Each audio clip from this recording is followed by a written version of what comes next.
Good morning, everyone, and welcome back to Wake and Take.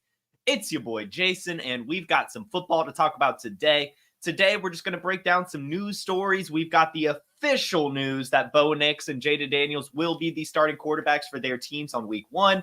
Justin Herbert has returned to practice, and plenty more stories to break down. So go ahead and take out your coffee. Or for me today, I went with orange juice. Felt like some OJ this morning. Go ahead, take that out. Sit back, relax, and enjoy the show.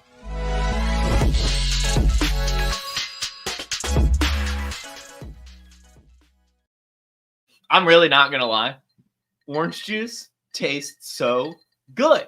I just, it's so good. It's so good. Maybe I need to have orange juice more often. I don't know. I have no clue why I'm feeling it this morning. I was like, I want some juice so bad right now. I don't want coffee. I want juice. And I got some orange juice. It feels good. It feels great. Anyway, good morning to you guys. Donald, Scott, Mark, Alex, Jason, Fantasy Sports, Donald, Alex again, Jamie. Good morning to you all. What a day. What a day. We have some fun stuff to talk about. We've got some NFL news. We've got some fantasy football news. We'll go ahead and start things off with the clip of the day. And this comes from Twitter, a press conference yesterday. This is what Sauce Gardner said when asked about Daniel Jones. What was your opinion or takeaway on Daniel Jones? He's a good quarterback.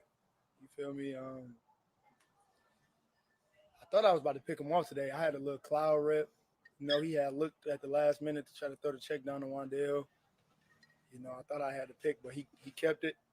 I mean,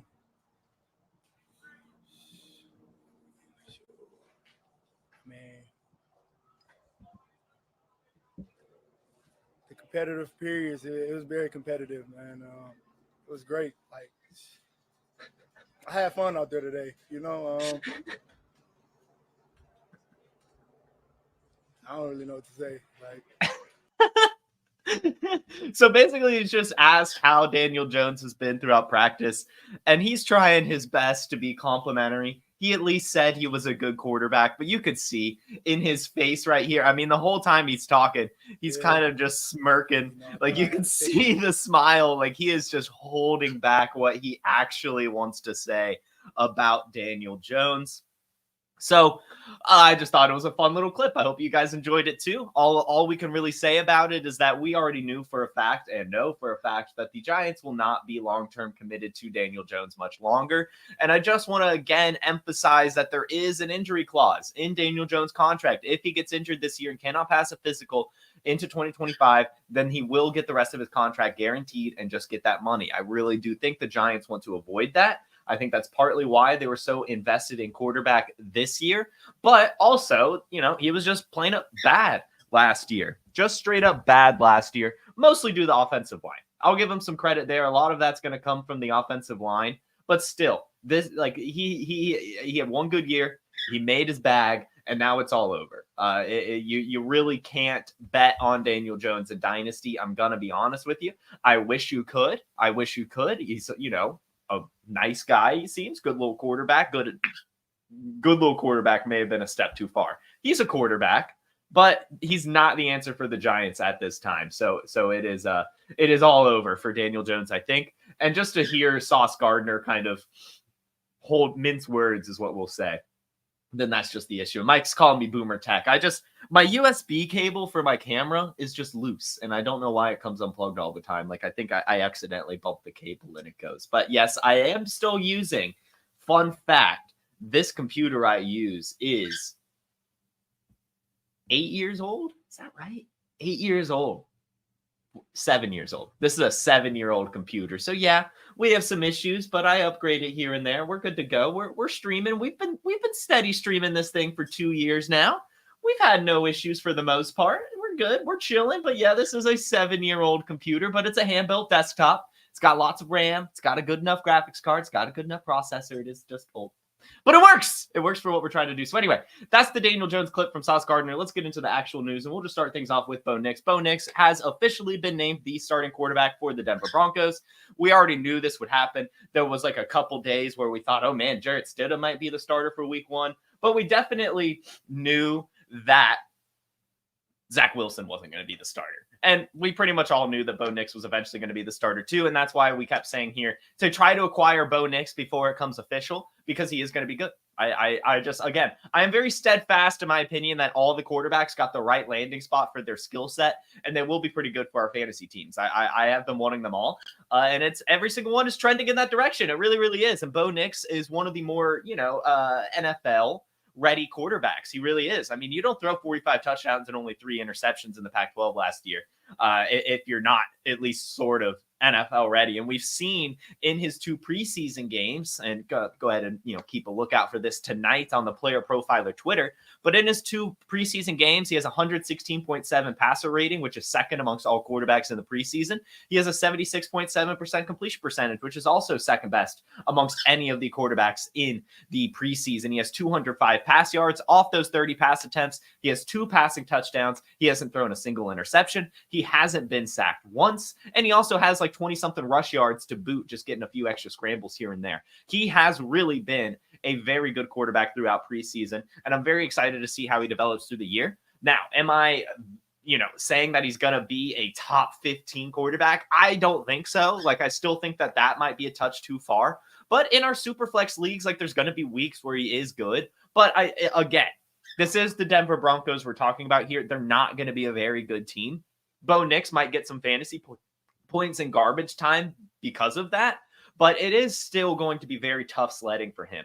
Like, you're talking about a receiver core of Cortland Sutton, who's on his way out, Tim Patrick, who hasn't played football in over a year, and then Marvin Mims, who hasn't broken out, and Troy Franklin, who by all accounts is struggling throughout training camp. So there is definitely some issues here in the weapons, but this system is pretty conducive to quarterback success, at least ideally on paper. What Sean Payton wants to do is what Bo Nix excels at, and that's getting the ball out quick, having lots of different route options, a running back as a little bit of a safety valve in the backfield. Like, all of those things will be there for him. So he's still going to be this guy that has this 75% completions, but maybe only like 200 something yards, maybe just 1 touchdown. You can't expect a ton of fantasy points, but everything's going to trend in the right direction. So I do still want to say get Bo Nix, make him your quarterback 3. Like, don't rely on him on a week-to-week basis. But I think over time, as the Broncos get better, so will he. And I do still believe that Troy Franklin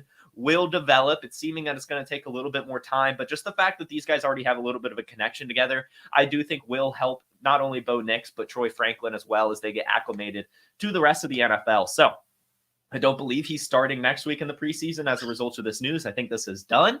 So get some Bo Nix, take some swings on him in your super flex leagues in dynasty and in redraft. I think that there'll at least be some spike weeks as your quarterback 3. You'll have, they're in the AFC West, right? He'll have the games against the Chiefs, the Chargers, the Raiders, and then, whatever else, there'll be some other shootouts here and there that I think you can figure out when to start him.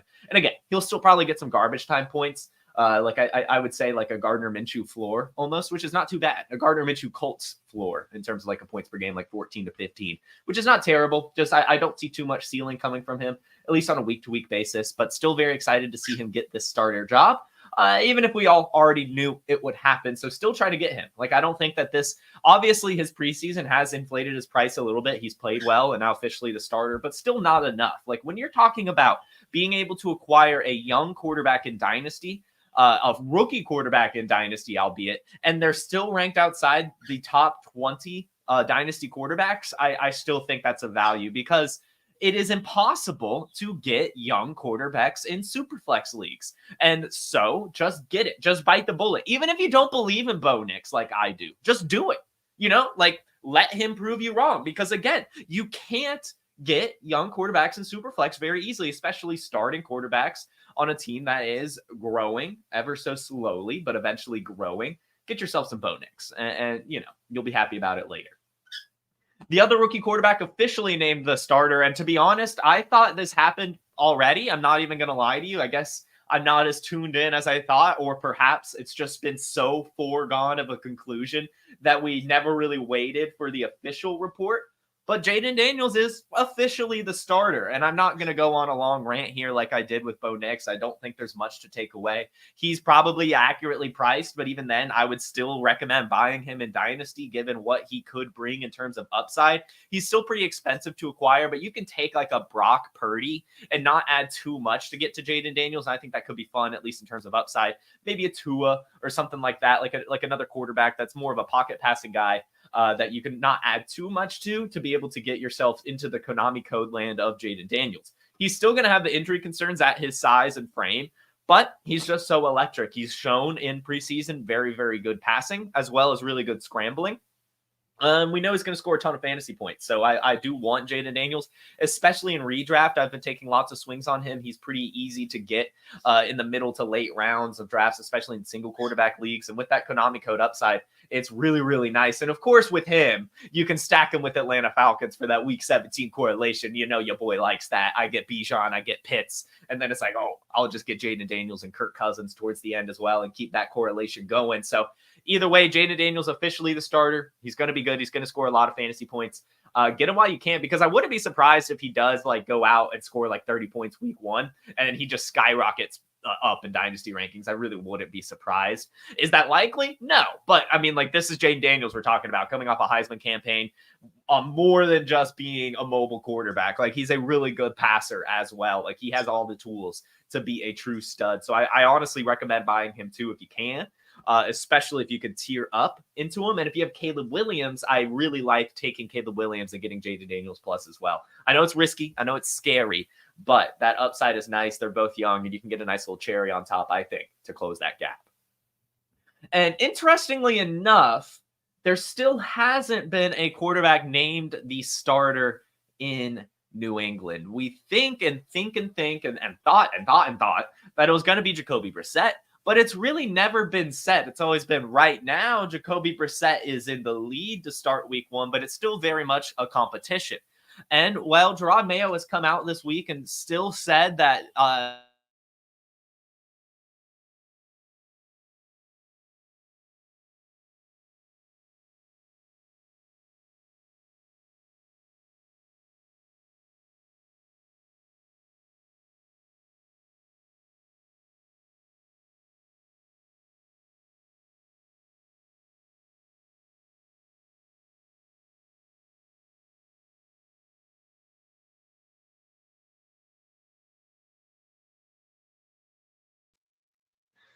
he said about Drake May, you come into camp and you want to have an idea of how it's going. It's still a competition, and Jacoby's still quarterback 1, and it's a competition amongst all the guys on the field, including the quarterback spot. However, it is 100% that I think Drake May is ready to run a huddle. All the quarterbacks will be playing in the preseason finale, and I would say by Monday night, we should know who the quarterback is. Sunday night game, it's always hard to crank through the film, especially on the road, but I think Monday to Tuesday, we'll probably know who it is. Now, that doesn't mean I'll tell you who it is. That's funny. So he ends that quote saying that he will know who the starter is, but may not report it. So maybe we will. I mean, we'll find out. We'll find out.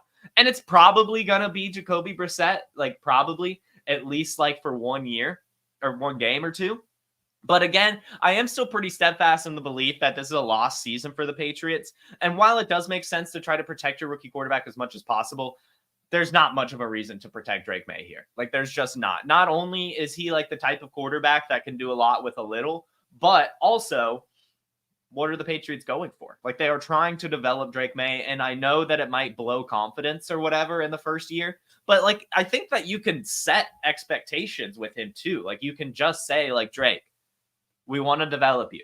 Don't worry about how you go out and perform. We think you're going to do great, but even if you don't, we understand that this is a learning process, and we're just trying to help you get ready for the NFL and look towards 2025 to really, really be our competitive season. So yeah, Jacoby Brissett might start a few games, but what we saw from Drake May, especially in last preseason game, he looks better than Jacoby Brissett. And in fact, throughout the entire preseason, Drake May has looked better than Jacoby Brissett. Like, Jacoby Brissett's turned the ball over. He's been sacked more. Like, he hasn't looked as good as we thought he would, right? Like, he is a game manager. Like, he's not going to turn the ball over a ton, but he also brings no upside to the offense at all. He really doesn't. And so I do think that the Patriots will pull the plug quicker than people think. So I just want to say get Drake May as well while you can. I wanted to throw this in here because I do think he'll probably be starting by like week 6. Like, I would say week 6 is a late estimate for when we'll see Drake May. Just because, again, this is a lost season for the Patriots. Like, what?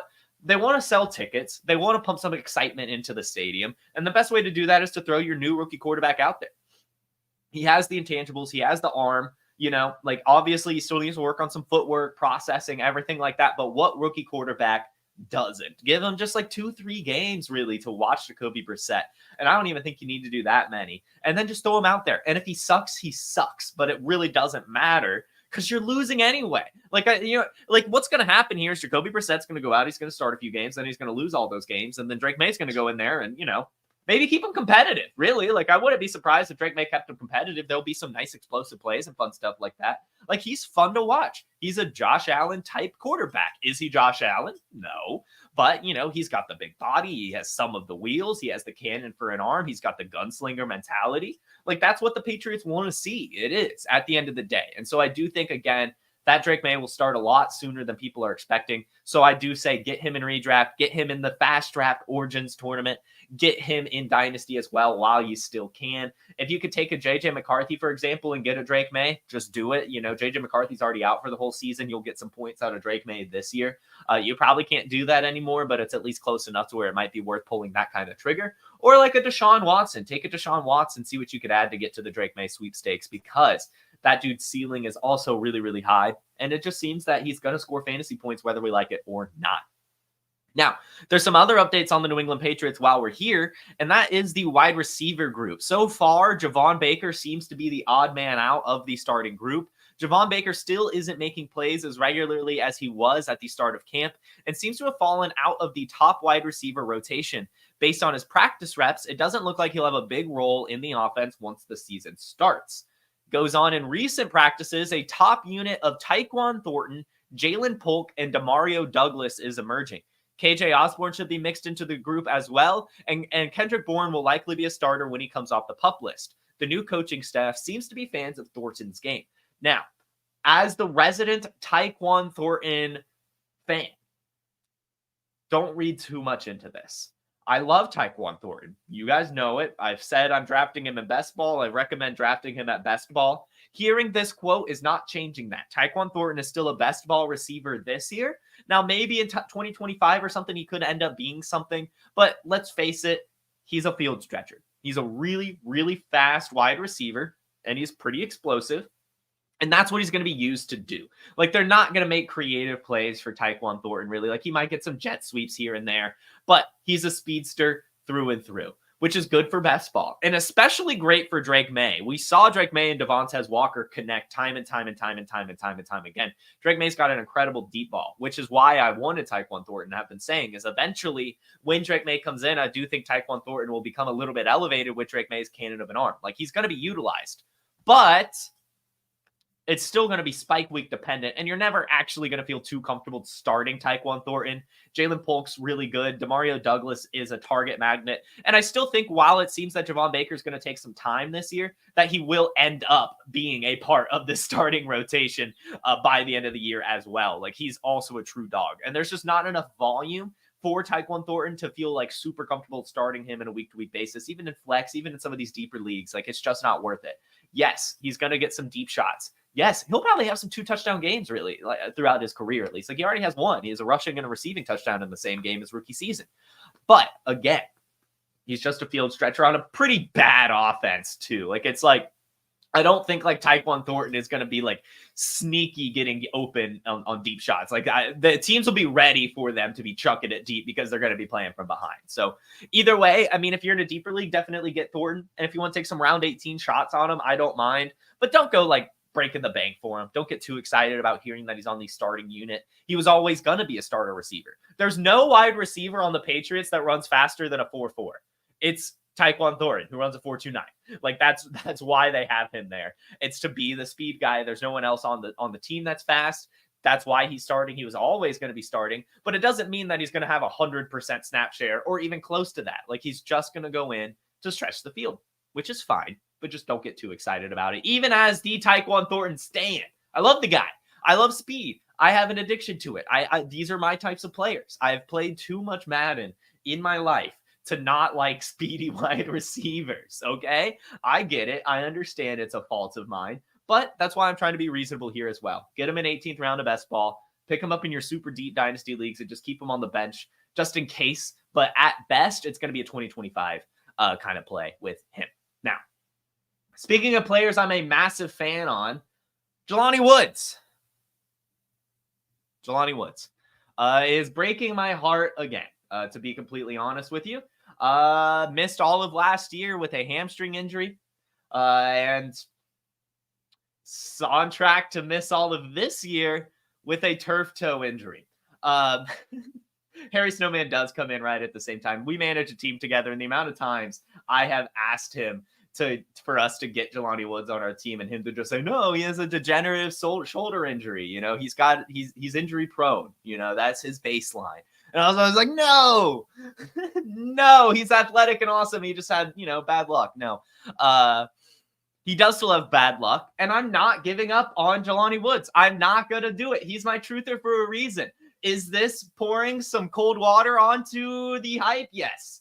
Yes, it is. We will not see him for yet another year. In fact, he might end up being a cut candidate as a result of this. To be completely honest with you, there's only so many roster spots. And we already hear the frustration from, the Saints. I know it's a different team, but just like Kendre Miller, like how he's always hurt, how hard it is to make room on the roster for someone like that. Like, I could see the Colts just being fine with their tight end room and moving on from Jelani Woods, which would open the door for him to go to another team or something. And then I'll just find a way to get optimistic there as well. I'm not giving up on Jelani Woods. I'm just not going to do it.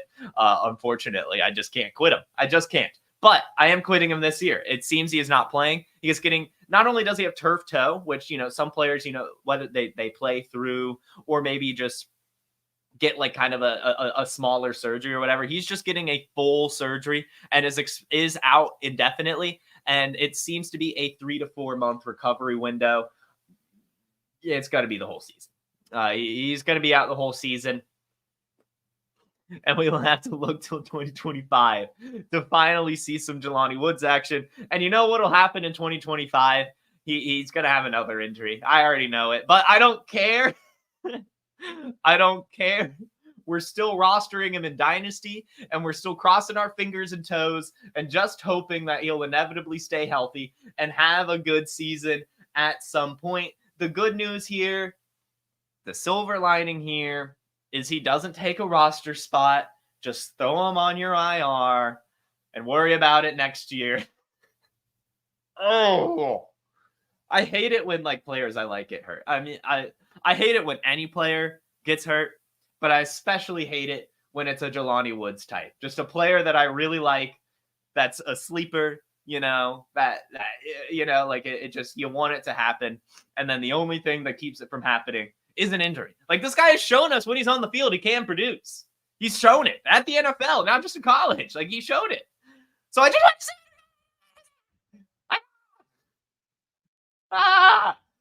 anyway, Jelani Woods is out. He's done for this season. And someone who everyone wrote off too quickly, Justin Herbert, the toughest man in the NFL, the guy who will play through whatever to make sure he's on the football field. He had something wrong with his plantar fascia or whatever, and is back in practice. A lot of people are like, this is something that's going to linger all season. This is true. It will. That's what we discussed when this injury came out. This is an injury that you just play through. And Justin Herbert has played through injury after injury after injury after injury after injury after injury. So this was never anything to worry about. He's back at practice. Jim Harbaugh says it feels like the light is shining on them now that he's back. Like, things are all good in Los Angeles. And he'll be good to go. Now, he will run less. There will definitely still be some sort of stuck in the pocket type of stuff going on for Justin Herbert. Like, he's not going to be given many designated runs, designed runs, and he's probably not going to scramble too much. I'm sure he still will because he's a tough guy, but temper expectations in that department. Think of him more as a true pocket passer this year where next year the explosiveness can come out, because it is a painful injury. Again, this is just something that you have to play through. It can last like 12 months. Like, this was like a big deal in terms of the time frame and how long it lingers, but it was always just a pain management thing. And we know in the NFL, they just play through this stuff. So he's out there. Now, a cool thing about this is that Ladd McConkey has said that Justin Herbert and his connection are growing immensely, which is just good news, because Ladd McConkey had also missed some time along with Justin Herbert.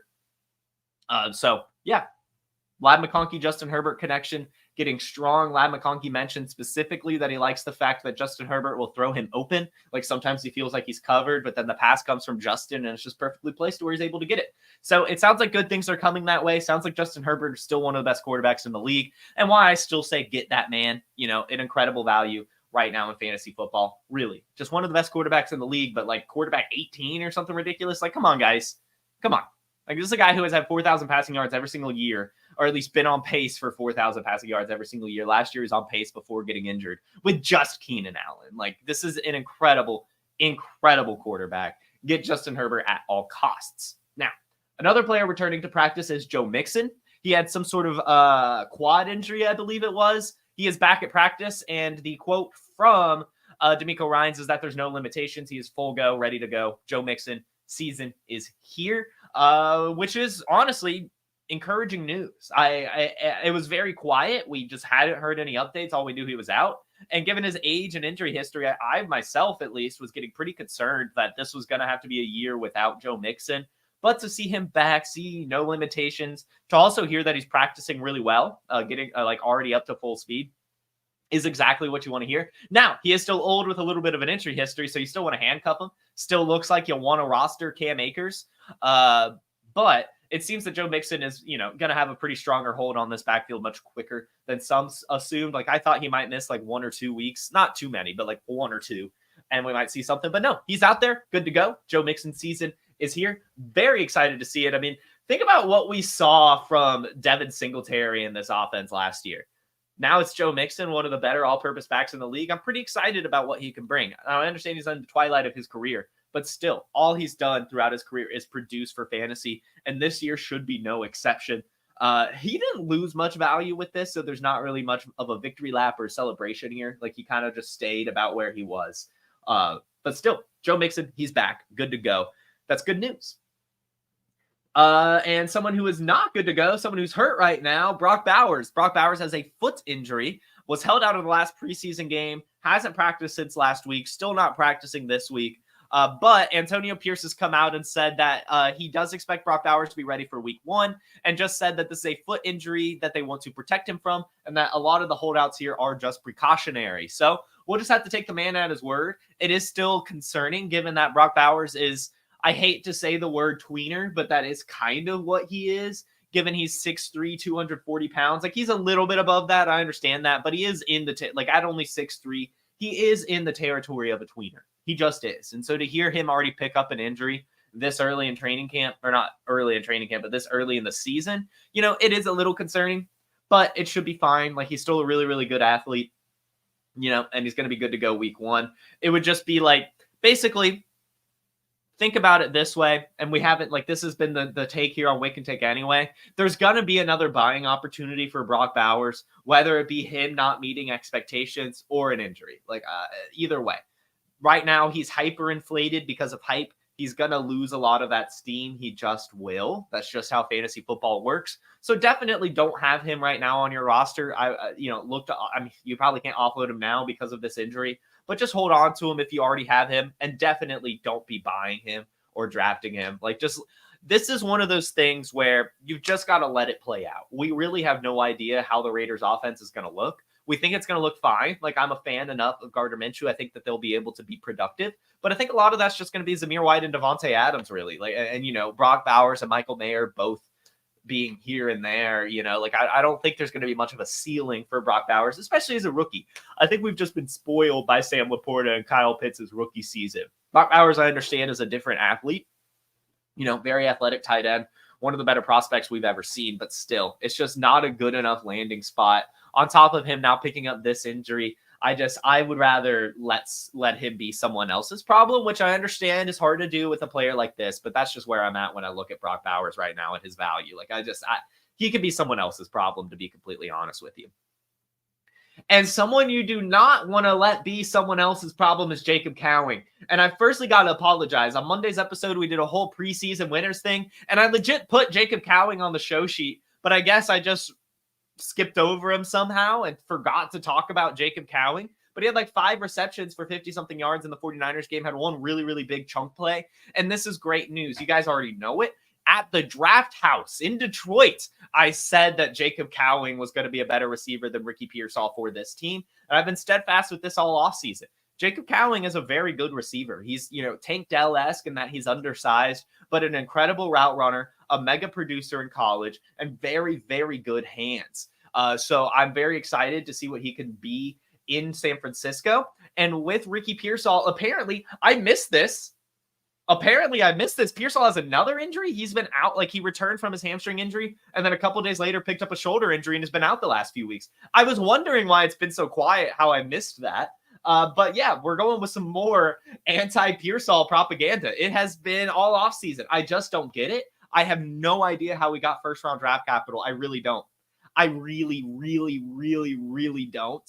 And yeah, I just think Jacob Cowing, for example, I think that Ricky Pearsall needs one of these receivers to move on to be productive. I don't think that's the case for Jacob Cowing. I really think that this dude's going to be on the field this year. I think he'll beat out the Jawan Jennings role is kind of my take here. Just a guy who's going to sneak open, make some chunk plays, pick up some first downs, and be a very important part of the offense. He really will.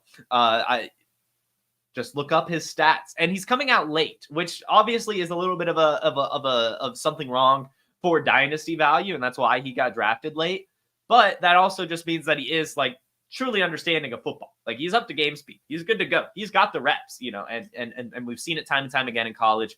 Tons of receptions, tons of yards. He actually has the most receiving yards in his college career out of any of the rookie wide receivers in this class, like a ridiculous amount because he played 5-6 years. But still, a mega producer, very good route runner, a very good route runner, which is perfect for the 49ers. Just perfect. So make sure you pick him up while you can. He is gaining some hype at training camp this week. Had the good preseason game. But yeah, he's scoring touchdowns now and working with the first team. Yeah, he caught a touchdown pass from Brock Purdy at yesterday's practice. That's what put him in this show sheet. But I also wanted to talk about how I forgot to mention him on Monday as a preseason winner. This dude is trending up. Get him while you still can. He's available in a ton of leagues for free. But I'm going to go ahead and say it. I would trade for him too. I would try to get him as a throw-in. I have a good feeling about this man. I have a good feeling about Jacob Cowing. I just do. So anyway, that is all the news I have for you guys. But we finished a little early, so I'll go ahead and answer some questions here in the chat. It's been a minute since we've been able to answer some questions. We've had some long marathon episodes. I'm not going to lie, I'm very glad to be back on regularly scheduled programming. But anyway, what do we got here? What do we got? Alex says if I need help upgrading to let him know. So yeah, I appreciate that. All I know is that I definitely need a new processor. To be completely honest with you guys, I am running an i3. I am running an i3 processor and a GTX 720 Ti GeForce graphics card. So it's outdated for sure. But my friend gave me a lot of RAM. I have 20-something gigabytes of RAM in this guy. So this computer just works. I only use it for streaming. I have gotten to the point where I use my laptop for a lot of my day-to-day work. Sometimes I'll be on here, but it is definitely, it has its limitations, and I understand that. But anyway, let's see. Slayer Slacker just dropped Kendra Miller for Bo Nix in his Dynasty League. I'm assuming single quarterback, but still I like that. I mean, in single quarterback leagues, you want to take those upside swings as well, especially since it looks like got on his taxi squad. Who's the better prospect, May or Nix? May's the better prospect. Because when you're coming to prospect evaluation, you only look at ceiling when you're talking about who's the better prospect. So it's Drake May. But Bo Nix clearly has the higher floor. It's not even close. Bo Nix is Derek Carr at worst, I feel which is fine. Right. But Drake May, again, he could be Josh Allen, basically. That's what his profile and prospect profile suggests. Kendra is a year or two away from Jelani Woods' status. No, only 1 year. Only 1 year away. If Kendra Miller misses this year, he'll be in Jelani Woods' area. He will. feels good about dropping Kendre Miller. I mean, I don't know.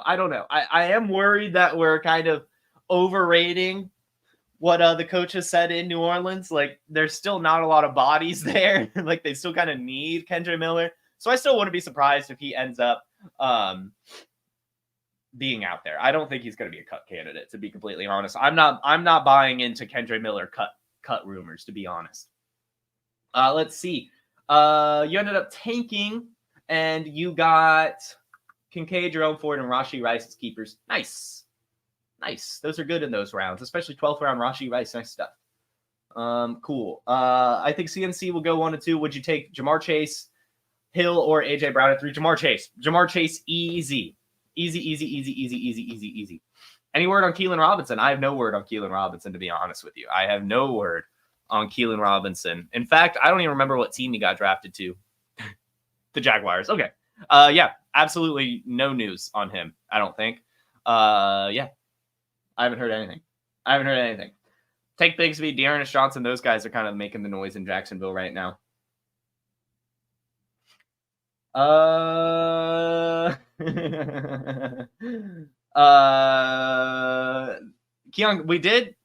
Keon Coleman did have dreadlocks at one point, I believe, but maybe not. I don't know. But some of them are AI edited. I will say that. But anyway, what the heck? I unplugged my camera again.